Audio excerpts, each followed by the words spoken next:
Hi, I'm Pedro Aguirre, owner and stylist at Boston's Vanity Loft Salon. If you guys out there are anything like my clients, I know that you've probably already reached out, you're freaking out. What do I do about my hair, my bangs? When will I see you again? And although we might not have the answer to those questions just yet, I am seeing that a lot of you guys are being a little bit more adventurous with your at-home haircuts.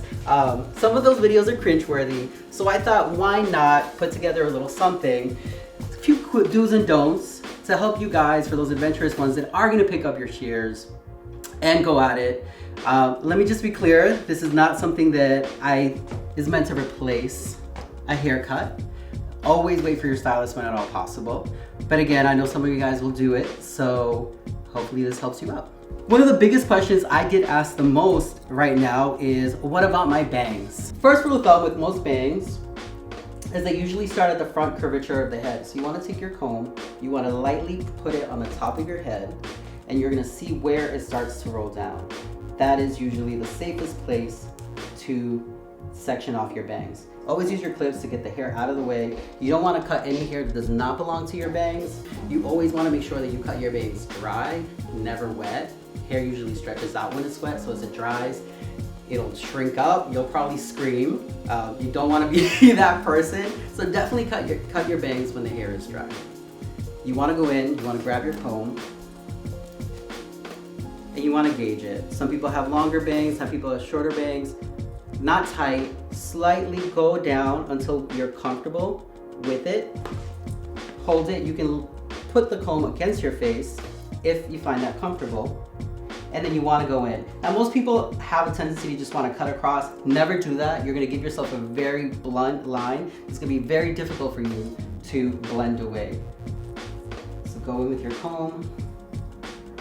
Find a comfortable length for you. Whether it's the bridge of your nose, the bottom of your nose, closer to your lips, you go in and you want to go in and chip at it with the point of your shears. And just continue to chip. The chipping will actually give it slight feathering at the tips so that it's easier for you to blend. And there you go. And if you want it shorter, you can keep going up. So this is a great technique if your hair is straight to lightly wavy. If you usually blow dry or flat iron your bangs, this is what you want to do. For you curly girls out there, you don't want to do this. What you want to do is you want to pre-wash your hair a day or so before. Wash it, style it, allow those curls to naturally fall to the front. And then you go in grabbing each tendril very lightly and just, again, point cut into the tendril, cutting off what seems dead.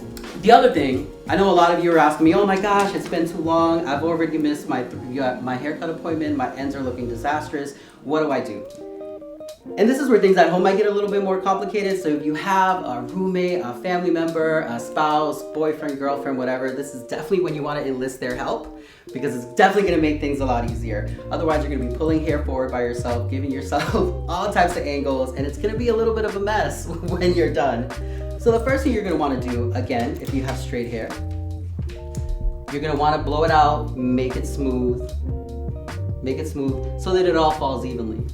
You want to take your comb, you're going to divide your head 4 sections. First thing you want to do is from the top of your head, you're going to go to your ear.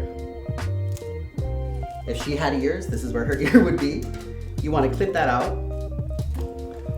You want to do the same thing on the other side.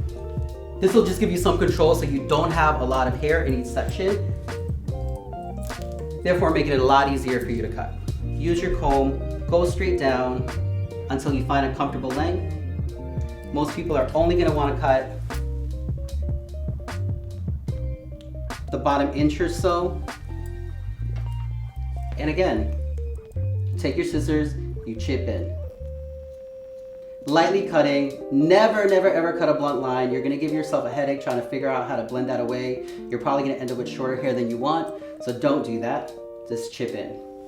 Very lightly, that will take care of a lot of the split ends that you're probably hoping to get rid of. Move to your next section, comb it all together, grab a little piece of the part you just cut, and then you'll be able to see where that short length is, and just continue holding your comb straight as can be, chip into it, and go around. So to recap that, the things you really want to remember is 1, never cut your bangs wet, never pull your bangs when you're going to cut them, definitely invest in, even if it's a cheap pair of hair cutting scissors, the blade is gonna make a huge difference on the health of your hair, okay?